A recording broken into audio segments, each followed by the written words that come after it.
If you guys were wondering why there's been less content this week, the last 2 days I've been at the DC Blockchain Summit, which was at Georgetown University. The Chamber of Digital Commerce put that on. So thank you to Perry Ann Boring and her team over there. They did an excellent job. This is their third event, and they gave me a free press pass to attend the event. Thankfully, because the ticket prices ended up being up to $4,000 per ticket, and the event sold out.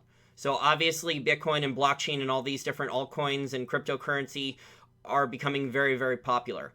And so the event, there was a number of interesting presentations there. There was some really interesting startups that are working on blockchain technology, not necessarily an altcoin, but integrating the technology. There was one CEO, let me pull out his business card really quick. This guy was a successful technology entrepreneur during the tech boom, and he built a company and he ran it for 15 years. His name is Steven Sprague. And so he had a great presentation for this company called Rivetz. And so this is a pretty new startup, and they're going to take blockchain technology and they're going to create, according to him in his presentation, and I spoke with him afterwards at the cocktail party reception after the conference was over, and he said basically they're going to create the ultimate layer of security using blockchain to protect all the other security systems in a smartphone.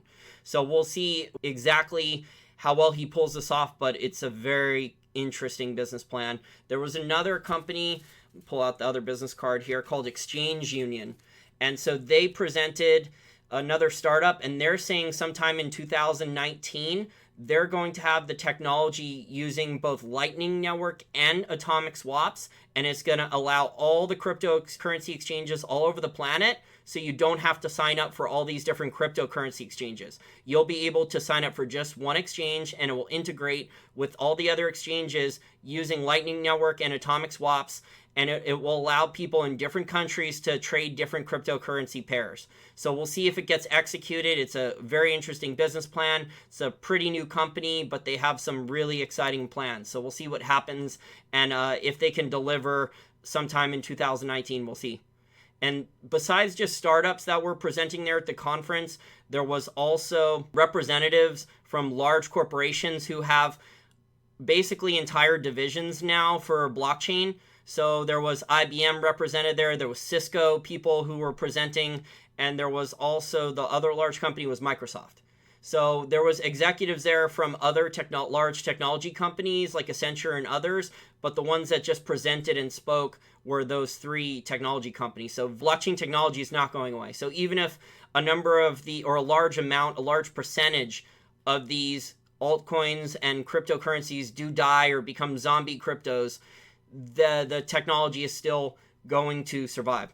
But the main reason that I'm making this video today is that during one of the panels, there was a CME executive, and I wanted to bring this up really quick in today's video, Julie Winkler, Chief Commercial Officer, CME Group.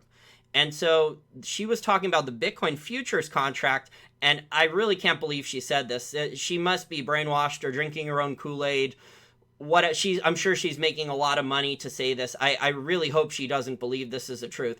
But she was claiming there was no real price discovery in Bitcoin until the Bitcoin futures contract launched. Just totally ridiculous, right?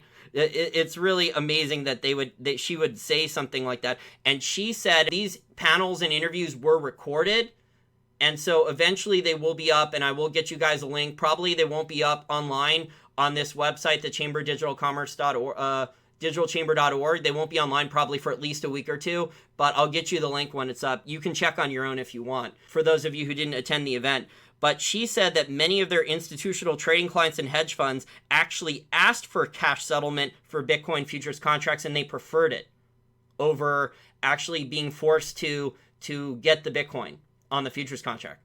So very, very interesting. Very interesting stuff. It's just ridiculous, though, that she would actually believe that the Bitcoin futures contract is actually providing real price discovery. I mean, look here, we're on coinmarketcap.com. What about the over $8 billion of Bitcoin that trades in a 24-hour period, and versus the Bitcoin futures contract that only, according to her yesterday, only has about $80 million a day in trading volume. So $8 billion traded in real cryptocurrency Bitcoin versus 80 million in Bitcoin futures, and she claims that that's real price discovery. Just funny stuff, right? These large exchange companies, it's all a money grab to them with this crypto stuff and probably manipulation.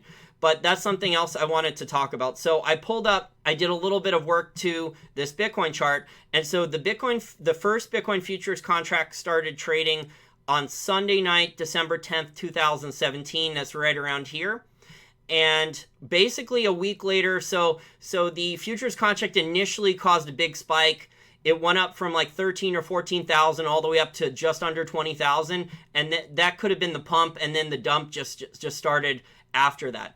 So do you guys think maybe this is just a coincidence then that within a week after the Bitcoin futures contract started trading, Bitcoin reached a high and then has been down ever since? But I think, Bitcoin, like I've said on previous videos, and I still believe this, that Bitcoin, it needs at least another few months of consolidation, and it's going to be a very wide trading range.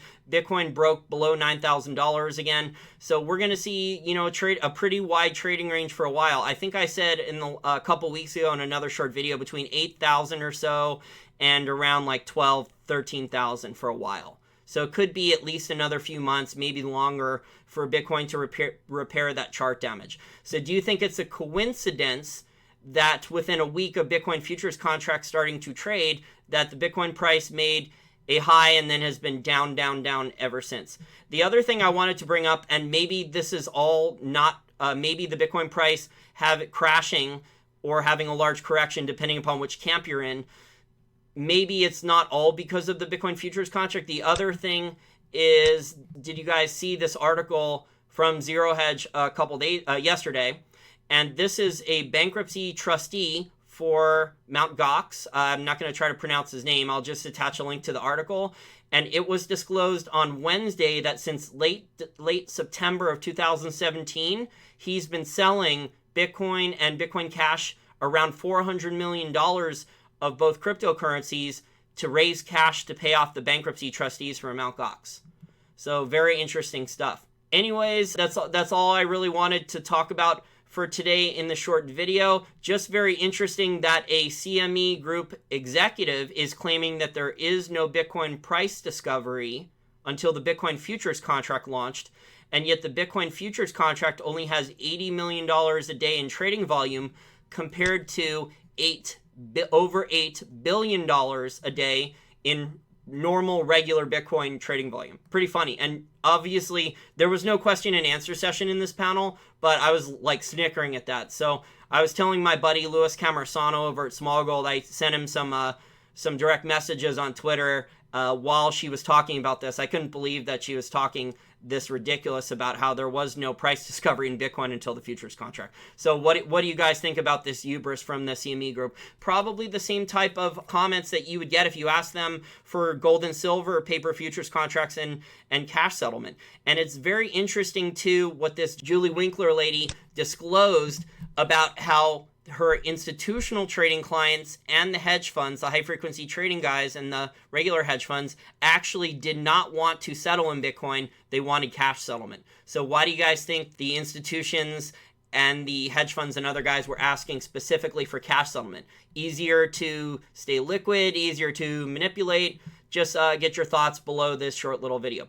Okay, well, I'm back to a regular work schedule for now, guys, although next week I may be going on a business trip. So I'll let you guys know if that happens, but I'm going to keep on working on producing great content. Have a great rest of your weekend. And Wall Street for Main Street is just a little bit above 700 subscribers left until 20,000 subscribers. So we're going to do that in the near future. Okay, guys, bye for now. Do you work out routinely and eat healthy almost all the time? If you eat paleo or vegan or work out routinely, you may be eligible to save up to 33% off on your life insurance thanks to Health IQ. Health IQ is a venture capital-backed, big data technology life insurance company that offers customers life insurance at special rates by using the latest technologies. For more information, please go to healthiq.com/WS4MS. That's healthiq.com/WS4MS.